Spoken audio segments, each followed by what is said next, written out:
নতুন পাইপ ফিটারদের জন্য খুবই গুরুত্বপূর্ণ এবং বেসিক কিছু প্রশ্ন ও উত্তর নিয়ে আজকের এই ভিডিওটি বানিয়েছি, যেগুলো জানা থাকা অবশ্যই জরুরি।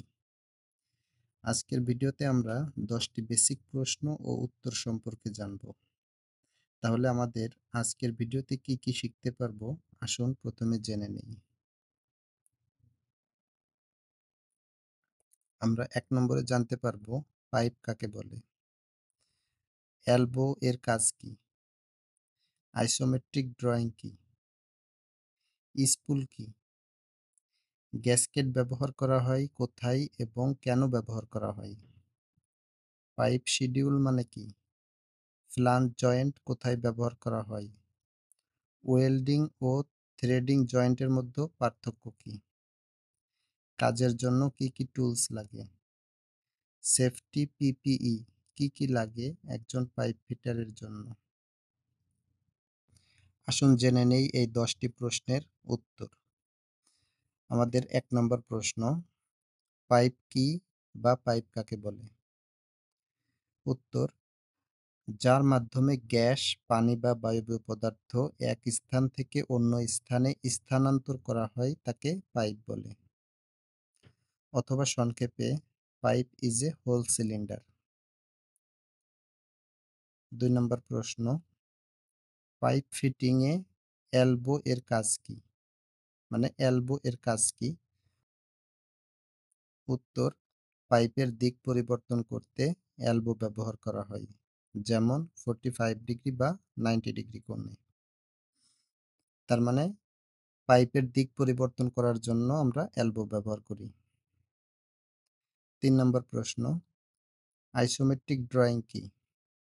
উত্তর, আইসোমেট্রিক ড্রয়িং হলো এমন একটি 3D ড্রয়িং যেখানে পাইপের দিক, কোণ, লেভেল সবকিছু বোঝা যায়। তাহলে আইসোমেট্রিক ড্রয়িং কি? আইসোমেট্রিক ড্রয়িং হলো এমন একটি 3D ড্রয়িং যেখানে পাইপের দিক, কোণ, লেভেল সবকিছু বোঝা যায়। 4 নম্বর প্রশ্ন, স্পুল কি? উত্তর, ড্রয়িং অনুযায়ী আগে থেকে তৈরি করা বা জয়েন্ট করা পাইপের অংশকে স্পুল বলে, যা পরে সাইটে ফিট করা হয়। 5 নম্বর প্রশ্ন, গ্যাসকেট কি কাজে লাগে? উত্তর, ফ্লাঞ্জ জয়েন্টে লিকেজ আটকাতে গ্যাসকেট ব্যবহার করা হয়। তার মানে আমরা ফ্লাঞ্জ জয়েন্ট করার সময় মাঝখানে যে গ্যাসকেট ব্যবহার করি, এটা হচ্ছে যেন লিকেজ না হয়, সেজন্য আমরা গ্যাসকেট ব্যবহার করি। 6 নম্বর প্রশ্ন, পাইপ শিডিউল মানে কি? উত্তর, পাইপের থিকনেস বা দেয়ালের পুরুত্বকে পাইপ শিডিউল বলে। পাইপের থিকনেস বা দেয়ালের পুরুত্বকে পাইপ শিডিউল বলে। প্রশ্ন 7, ফ্লাঞ্জ জয়েন্ট কোথায় ব্যবহার করা হয়? উত্তর, যেখানে পাইপ বারবার খুলে লাগাতে হয় বা খুলতে হয় বা মেইনটেন্যান্সের দরকার হয় সেখানে ফ্লাঞ্জ জয়েন্ট ব্যবহার করা হয়। 8 নম্বর প্রশ্ন,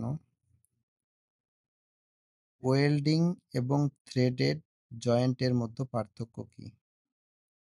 উত্তর, ওয়েল্ডিং জয়েন্ট পার্মানেন্ট হয় আর থ্রেডিং জয়েন্ট যে কোনো সময় খোলা যায় আবার ফিটিং করা যায়। 9 নম্বর প্রশ্ন, কাজের জন্য কি কি টুলস লাগে?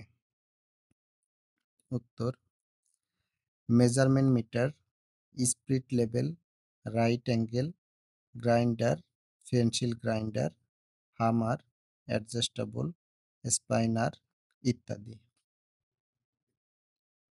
10 নম্বর প্রশ্ন, সেফটি পিপিই কি কি লাগে একজন পাইপ ফিটারের জন্য? উত্তর, helmet, safety glass, gloves, safety shoes, apron, mask, earplug ইত্যাদি। একজন পাইপ ফিটার হতে হলে শুধুমাত্র এই বেসিক নলেজ রাখলেই হবে না, আর অনেক কিছু শিখতে হবে। ড্রয়িং সম্পর্কে ধারণা রাখতে হবে, ড্রয়িং শিখতে হবে এবং নিয়মিত চর্চা করতে হবে। টুলসের সঠিক ব্যবহার জানতে হবে, গ্রাইন্ডার ইউজ করতে শিখতে হবে, কিভাবে গ্রাইন্ডার ব্যবহার করতে হয়, কিভাবে কাটিং করতে হয়, কিভাবে গ্রাইন্ডিং করতে হয়, এগুলো সম্পর্কে জানতে হবে এবং ফিটিং শিখতে হবে। আমার পুরাতন ভিডিওতে অনেক ভিডিও দেওয়া আছে, যেখানে আমি ড্রয়িং সম্পর্কে অনেক বিস্তারিত আলোচনা করেছি সহজভাবে। সেখান থেকে আপনারা ভিডিওগুলো দেখে ড্রয়িং শিখতে পারেন। আইসোমেট্রিক ড্রয়িং একটু নলেজ না থাকলে আপনি পাইপ ফিটার হতে পারবেন না। তাই অবশ্যই আপনাকে আইসোমেট্রিক ড্রয়িং সম্পর্কে যথেষ্ট ধারণা থাকতে হবে। তো আজকের ভিডিও এই পর্যন্তই। সবাই ভালো থাকবেন। ধন্যবাদ।